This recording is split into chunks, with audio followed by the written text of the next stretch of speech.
Welcome back friends. तो आज की वीडियो बहुत खास रहने वाली है। वो सभी एस्पिरेंट जो VLW की तैयारी कर रहे हैं या जिन्होंने VLW का फॉर्म भरा हुआ है, अभी तैयारी अच्छे से नहीं की है, सब के लिए इंपॉर्टेंट रहने वाली है।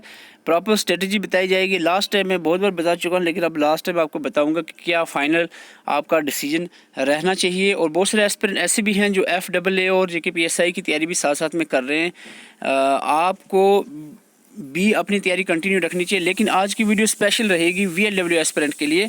तो एंड तक ज़रूर बने रहें। एक कंप्लीट स्ट्रेटजी बताई जाएगी, क्या एक प्रॉपर स्ट्रेटजी रहती है किसी भी एग्ज़ाम को क्वालिफाई करने के लिए। तो सबसे पहले मैं आपको बता दूं कि आपने पॉजिटिव माइंड रखना है अपना। कभी भी ये नहीं सोचना है कि एग्ज़ाम काफ़ी डिले होगा, काफ़ी डिले नहीं होगा।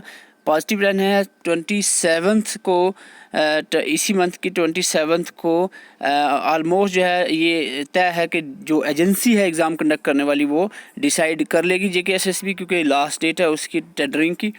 तो 27 अक्टूबर को अगर एजेंसी डिसाइड हो जाती है तो मोस्ट प्रोबेबली, जैसे कि आश्वासन दिया गया है LG साहब की तरफ से भी और JKSSB की तरफ से भी, कि नवंबर में एग्ज़ाम कैलेंडर निकाल दिया जाएगा।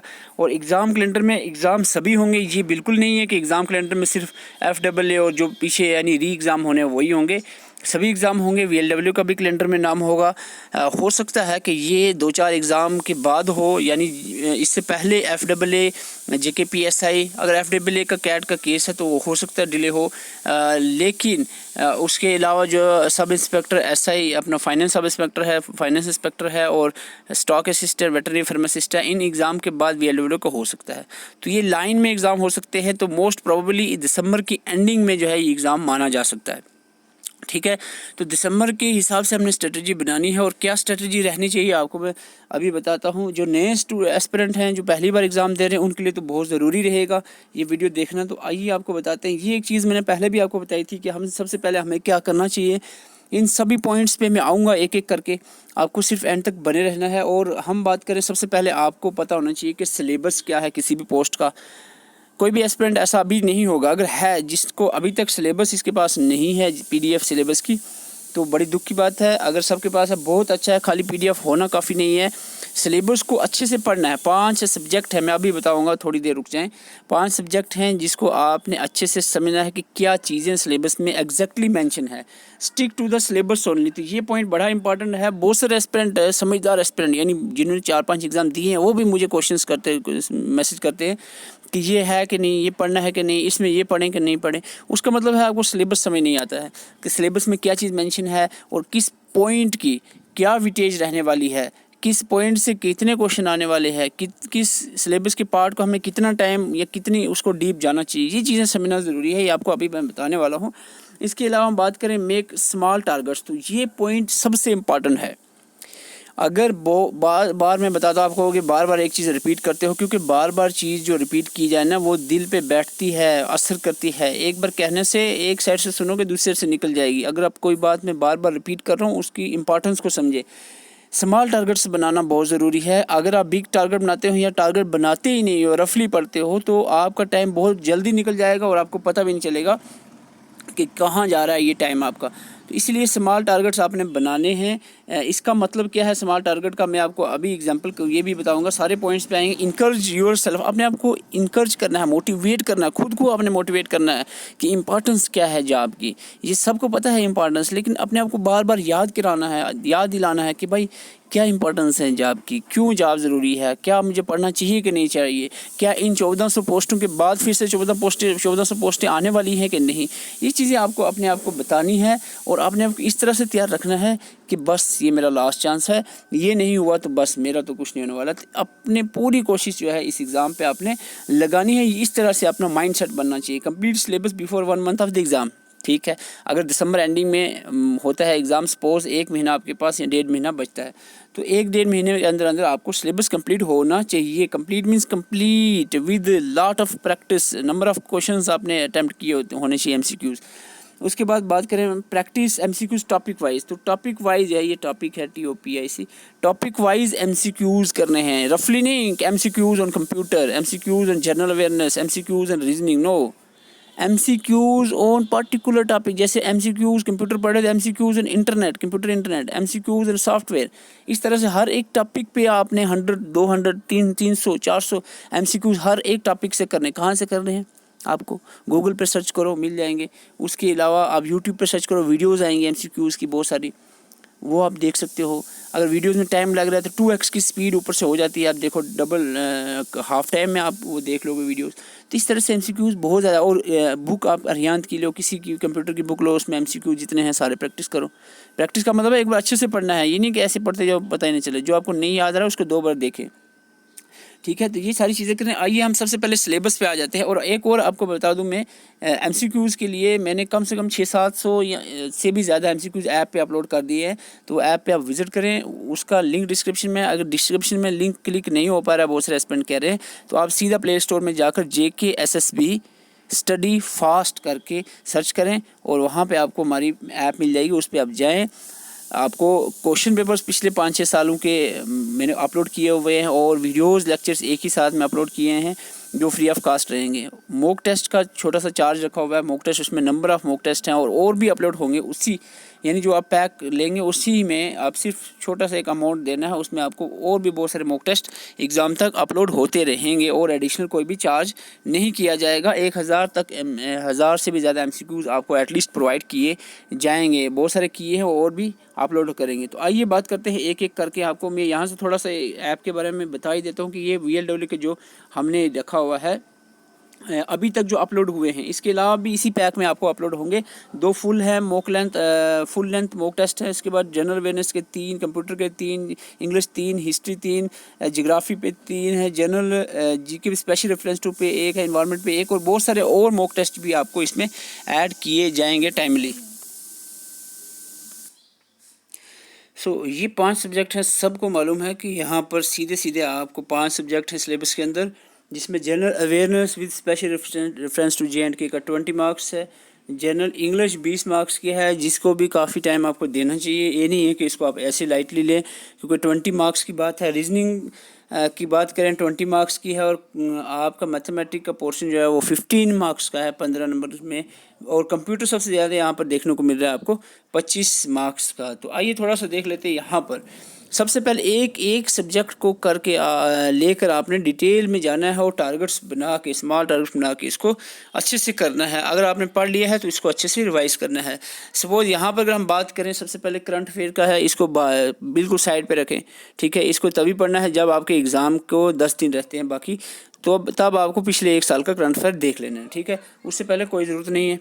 पॉलिटिकल डिवीजन यहाँ पर आपको स्टार्ट करना है इस तरह से। सपोज टारगेट आपने बनाने हैं कि मैं एक टारगेट बनाता हूँ कि 15 अक्टूबर को मैं ये 3 टॉपिक कर लूँगा, ठीक है। ये पॉलिटिकल डिवीजन ऑफ इंडिया, या 2 टॉपिक आप ले लो, climate and crop of India and political division of India. अगर आपने पहले पढ़ा है तो आपको इसको सपोज 3 दिन देते हैं, 3 दिन में आपको इस टॉपिक को पढ़ना है। तो इस तरह के होते हैं स्मॉल टारगेट्स आपने बनाने हैं, ठीक है। इसके बाद ट्रांसपोर्ट और कम्युनिकेशन, एक एक टॉपिक को आपने डिफरेंट तरीके से पढ़ना है। डिफरेंट तरीका मतलब यूट्यूब पे डिफरेंट वीडियो, यानी 15-20 वीडियो एक टॉपिक पे देखनी है, डिफरेंट चैनल्स की, चाहे वो UT लेवल के हो या सेंट्रल लेवल के चैनल्स हैं। और उसके अलावा बुक्स पे देखना है आपने, जो आपने VLW की बुक ली है, चाहे वो RK गुप्ता की है, अरिहंत की है, विशाल की है, तो वो बुक से देखने के बाद आपको गूगल पे भी सर्च करना है इसका मटेरियल। MCQ साथ में सर्च करने हैं, MCQ भी सॉल्यूशंस जो होती है ना, उनको भी देखना है। तो इस तरह से हर एक टॉपिक को आपने डिटेल से करना है। तो इस तरह से डेमोग्राफी बहुत इंपॉर्टेंट है, जिसमें सीधे 2 या 3 क्वेश्चंस आपको पूछे जा सकते हैं। डेमोग्राफी में आपने सेंसस जो है 2011 का, उसका हर एक point, each and every point. तो यहाँ पर मैं आपको बता दूँ, जनरल अवेयरनेस की मैंने सारे सब्जेक्ट्स की वीडियो डाल दी हैं, सारे टॉपिक्स की ऑलमोस्ट। कुछ ही टॉपिक रहते हैं, जैसे कि यहाँ पर एक टॉपिक रहता है आपका इंडियन इकानमी, क्योंकि यहाँ इकानमी एक पार्ट है जिसमें टोटल 20 नंबर है, तो इसमें इकानमी 1 आध नंबर का पूछा जा सकता है। तो इसलिए मैंने इस पर ज़्यादा जोर दिया नहीं और इस पर वीडियो नहीं बनाई, क्योंकि इंडियन इकानमी बहुत बड़ा सब्जेक्ट है और 1 नंबर पर इतना बड़ा सब्जेक्ट मेरे हिसाब से इसको स्किप करना चाहिए। नहीं मतलब मैं नहीं कर, मैंने स्किप किया क्योंकि इस पे वीडियोस पॉसिबल नहीं थी, बहुत ज़्यादा थी। आप चाहो तो मोटे मोटे जो 2-4 टॉपिक हैं इसमें, जैसे इन्फ्लेशन हो गया या नेशनल इनकम के बारे में पढ़ सकते हो। तो आगे बढ़ते हैं हम। साइंस एंड टेक्नोलॉजी, यहाँ पर जनरल साइंस नहीं पढ़नी है, साइंस एंड टेक्नोलॉजी पे जनरल साइंस नहीं पढ़नी है, साइंस एंड टेक का जो करंट पोर्शन होता है साइंस एंड टेक का, तो वो वहाँ पर देखने को मिल सकता है। जब आप करंट अफेयर पढ़ोगे ना तो उसमें साइंस एंड टेक के भी करंट अफेयर आप थोड़े से देख लेना है। तो बाकी जो ऑलमोस्ट सिलेबस आपका अपलोड है वो आप देख सकते हैं, और डिफरेंट चैनल्स पे भी जो आप इसको टॉपिक वाइज देखने की कोशिश करो, स्मार्ट टारगेट्स बनाकर। तो इस तरह से आगे बढ़ते हैं। कंप्यूटर पूरा ही है, चाहे आप इसमें आप इस तरह से नहीं देखेंगे कि ये टॉपिक है। कंप्यूटर ऑलमोस्ट पूरा है, जितना अरिहंत की बुक जो कंप्यूटर की है जिसमें उसमें जितना होता है ना, उसको प्रोग्रामिंग वाला एक यूनिट छोड़कर बाकी सारा इसमें पाया जाता है। और इसमें मेजर फोकस आपका रहने वाला होता है एग्ज़ाम में आपका इंटरनेट का। आगे इंटरनेट ये वाला जो पार्ट है, ये जो पार्ट है, इसमें एप्लीकेशंस आती हैं जैसे MS वर्ड, एक्सेल, सेस, पावर पॉइंट, और इसके साथ इंटरनेट, ईमेल वगैरह, और इसके साथ साथ वायरस और एंटीवायरस का ये टॉपिक ज़्यादा इंपॉर्टेंट है। इसमें क्वेश्चंस पूछे जाते हैं, बाकी भी सारे इंपॉर्टेंट है। एक एक चीज़ को यहाँ पर देखना है आपको। मैंने भी यहाँ पर 16 वीडियो अपलोड की हैं जिसका लिंक आपको प्लेलिस्ट में जाए वहाँ पर आपको मिल जाएगी। तो वहाँ पर हमने इसको कवर किया। तो आपने ये नहीं है कि मेरे चैनल पे डिफरेंट, जैसे कि अभी और चैनल्स पे देखो कोई यहाँ पर 500 MCQs यहाँ पर SSS करवा रहे हैं, और भी चैनल्स पे आप जाएँ जहाँ पर MCQs चल रहे हैं, तो उसकी भी आप प्रैक्टिस करें। किसी एक जगह पे डिपेंड रहने की कोई ज़रूरत नहीं है, प्रैक्टिस करें जहाँ से भी आपको चीज़ें मिलती हैं, ठीक है। लेकिन आपने जो टारगेट में रखा हुआ है उसी चीज़ के पर्टिकुलर चीज़ को ही पढ़ना है। तो आगे बढ़ते हैं। यहाँ पर रीजनिंग की बात आती है, देखने में काफ़ी लंबी लग रही है रीजनिंग आपकी यहाँ पर, लेकिन आपको यहाँ पर सीरीज है, देखो number series, letter series, matrix series, ये एक आपका पोर्शन हो गया सीरीज का, ठीक है। इसके बाद स्पीड, डिस्टेंस, टाइम यहाँ भी है आपको, नेक्स्ट मैथमेटिक पोर्शन में भी आएगा। और स्टेटमेंट एंड कंक्लूजन जो है आपका, यानी जो जिसमें आपने सैलोगिज्म जो करनी है, स्टेटमेंट और कंक्लूजन, ये भी एक इंपॉर्टेंट टॉपिक रहता है। तो ये इसको एक एक टॉपिक करके आपने पढ़ना है। जैसे एनालॉगी, ये लंबा इसको खींचा हुआ है, यहाँ से मैं बता दूँ, symmetric analogy, symbolic, number, figural, तो क्लासिफिकेशन, ये सारी चीज़ें एक ही क्लासिफिकेशन और एनालॉगी में आ जाता है। तो ये चीज़ें आपने क्या करना है कि इसको आपने टॉपिक वाइज सर्च करना है, और इसको समझना है और लिखना है और प्रैक्टिस करनी है, ठीक है। रीजनिंग, क्योंकि नोट्स मैंने जो प्रोवाइड किए हैं आपको 3 सब्जेक्ट के किए हुए हैं, जिसमें आपका जनरल अवेयरनेस, कंप्यूटर और इंग्लिश आता है। रीजनिंग और मैथमेटिक्स के नोट्स प्रोवाइड नहीं किए हैं, तो ये इसके आप सेल्फ नोट खुद बनाए। और जो मैंने नोट्स प्रोवाइड किए हैं उसमें मोस्टली सब एस्पिरेंट ने प्रिंट आउट निकाला हुआ है। और मेरी यही रिक्वेस्ट है, जो आप MCQ सॉल्व कर रहे हैं या कोई भी जगह से पढ़ रहे हैं, नई चीज़ जो आपको मिल रही है उसमें साथ साथ में ऐड करते जाएं, ठीक है। तो इस तरह से मैथमेटिक पे बहुत सारे एस्पिरेंट जो मैथमेटिक की बैकग्राउंड जिनकी नहीं है वो बहुत तंग रहते हैं। तो मैं उनसे रिक्वेस्ट करता हूँ कि आप भाई इतना करें कि इस पोर्शन में ना घुसें, नीचे वाले पोर्शन में, या अगर आपको टफ लग रहा है आपको सीधा एवरेज वाला पोर्शन उठा लें। इस तरह से रेशियो प्रोपोर्शन बहुत ईजी है, ये उठा लें। प्रॉफिट लॉस अगर आप चाहो थोड़ी देर में समझ सकते, यानी कुल मिलाकर 15 में से आप 5 से 6 नंबर की तैयारी आप करें, ठीक है। अगर आप ज़्यादा जोर नहीं लगा सकते, यानी आपका बैकग्राउंड नहीं है मैथमेटिक्स को टफ लग रहा है, बाकी सब्जेक्ट पे फोकस करें और इसमें आप पार्टिकुलर सब्जेक्ट टॉपिक को उठाकर उसको अच्छे से समझने और नोट्स बनाएं, ठीक है। तो इस तरह से आपने चलना है। यही 5 सब्जेक्ट आपके सिलेबस में है, तो यहाँ पर आपको एक एक करके चलना है। मॉडर्न हिस्ट्री, ये मैं थोड़ा सा इसको डिवाइड किया अपने हिसाब से, तो ये इस तरह से आपने पढ़ना है। जैसे कि modern history, polity, Indian geography, economy में मैं बताता हूँ, यहाँ से ये चीज़ें पढ़ सकते हो आप।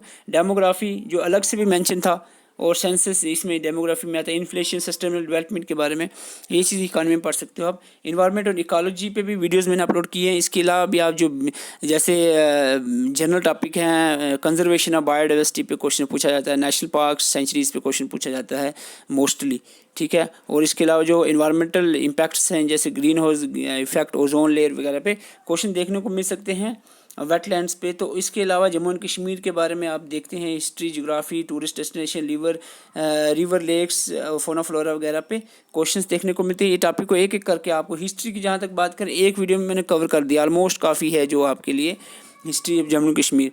तो इसके अलावा JNK रीऑर्गेनाइजेशन एक्ट और JNK पंचायती राज एक्ट, ये दोनों इंपॉर्टेंट टॉपिक हैं। तो ये मेन टॉपिक हैं जो आपको जनरल अवेयरनेस में आपको करने हैं, ठीक है। तो इस तरह से अगर आपको बताएं कंप्यूटर में, तो कंप्यूटर में आपको फंडामेंटल ऑफ कंप्यूटर्स जो बेसिक इसका आता है, जितना भी इसकी करैक्टरिस्टिक्स, जनरेशंस, हिस्ट्री वगैरह। इसके बाद हिस्ट्री, जनरेशंस का architecture, computer memory, input output devices के बारे में अच्छे से पढ़ना है। और इंटरनेट और email is important, and software is also one of the important topic. और virus, antivirus, PDF, open source software, तो ये इंपॉर्टेंट टॉपिक्स हैं, इनके बारे में आपने अच्छे से पढ़ना है। MS word, excel, power, MS access, तो ये जो एप्लीकेशन है इन पर भी क्वेश्चन पूछे जाते हैं। तो ये कंप्यूटर का जो मैंने मैंने अपने हिसाब से इसको डिवाइड किया सिलेबस को, तो ये भी आप देखें। रीजनिंग की बात करें तो रीजनिंग में आपको बताऊँ सीरीज़ में नंबर्स, लेटर और सिमेट्रिक सीरीज़, एक सीरीज़ आपने पढ़ना है और उसके बाद स्टेटमेंट एंड कंक्लूजन और उसके साथ साथ वेन डायग्राम। क्लासिफिकेशन में जितना भी क्लासिफिकेशन के टॉपिक्स आते हैं रीजनिंग के वो आपने देखना है। एनालॉजी में नंबर, सिमेट्रिक, फिगर, एनालॉजी तो speed, distance, problem solving, figure. तो ये आपका एक्चुअल रीजनिंग का सिलेबस है आपके सामने। इसको ही तोड़ मरोड़ के काफ़ी बड़ा किया गया है। तो ये टॉपिक हैं जो मैंने आपको समझने हैं रीजनिंग के अंदर। तो दिस इज़ ऑल अबाउट जो हमने सिलेबस को समझना था, ये सिलेबस को समझना है और इसको अच्छे से तैयार करना है ताकि कोई भी गुंजाइश ना रहे आपको किसी भी क्वेश्चन छूटने की। तो अच्छे से प्रिपरेशन करें, मेहनत करें, जहाँ से भी आपको कंटेंट मिलता है पढ़ें, लेकिन टारगेट वाइज पढ़ें, यानी जो टारगेट आपने डिसाइड किया है आज के लिए, तो उसी टारगेट को आप उसी टारगेट की वीडियो, एमसीक्यू, प्रैक्टिस जहाँ से भी आपने पढ़ना है उसी पार्टिकुलर टारगेट का पढ़ें ताकि फोकस आपका एक जगह पर रहे और अच्छे से वो चीज़ कवर हो सके। सो मैंने अपनी कोशिश जो आपको मैंने पहले बताई, आपकी अपनी तरफ से मैंने जो आपके लिए कोशिश की है वो है आपकी 3 सब्जेक्ट में करवा पाया हूँ, लेकिन अभी टाइम नहीं मिल रहा है क्योंकि जॉब का मसला है, इसमें 8-10 घंटे मेरा ऑफिस टाइम होता है, उसमें फैमिली का भी मसला है। तो आप जो है अपनी तरफ से पूरी कोशिश करें। तो आगे मैं आपको एक चीज़ बता देता हूँ। ऐप पे आप ज़रूर विज़िट करें क्योंकि इसमें मैं कोशिश करूँगा बहुत ज़्यादा एमसीक्यूज़ यानी मॉक टेस्ट आपको प्रोवाइड किए, वो भी सेक्शन वाइज एग्जाम ओरिएंटेड आपको प्रोवाइड किए जाएँ। अगर आप मॉक टेस्ट नहीं लेना चाह रहे फिर भी ऐप पे विज़िट करें, वहाँ पे जो भी फ्री ऑफ कॉस्ट चीज़ें प्रोवाइड की गई हैं वो आप उसको अटैम्प्ट करें। So this is all about from today. आप ऐप का लिंक जो है लिंक नहीं, आप सीधा प्ले स्टोर में जाकर इसको JKSSB स्टडी फास्ट करके, ये जो लिखा हुआ है JKSSB स्टडी फास्ट, तो ये आप सर्च करें प्ले स्टोर में तो ऐप आप वहाँ से इंस्टॉल कर सकते हैं। और कोई भी प्रॉब्लम ऐप में आती है तो हमारा नंबर आपके पास होगा, तो उस पर आप नंबर आपको मैं दे भी देता हूँ, या अगर आप डायरेक्टली नोट्स वगैरह लेना चाह रहे हैं तो मुझसे तो आप व्हाट्सएप भी कर सकते हैं 7051014488। तो इस नंबर पे आप मैसेज करके डायरेक्टली नोट्स वगैरह भी ले सकते हैं। अगर ऐप में से अगर कोई दिक्कत आ रही है आपको किसी तरह से, वो भी आप मैसेज करके बता सकते हैं कि भाई इस तरह की प्रॉब्लम आ रही है, बिना किसी झिझक के आप मुझे मैसेज कर सकते हैं। तो मैं आपको कोशिश करूँगा कि जितना पॉसिबल हुआ रिप्लाई करने का। So this is all about from today. Thank you.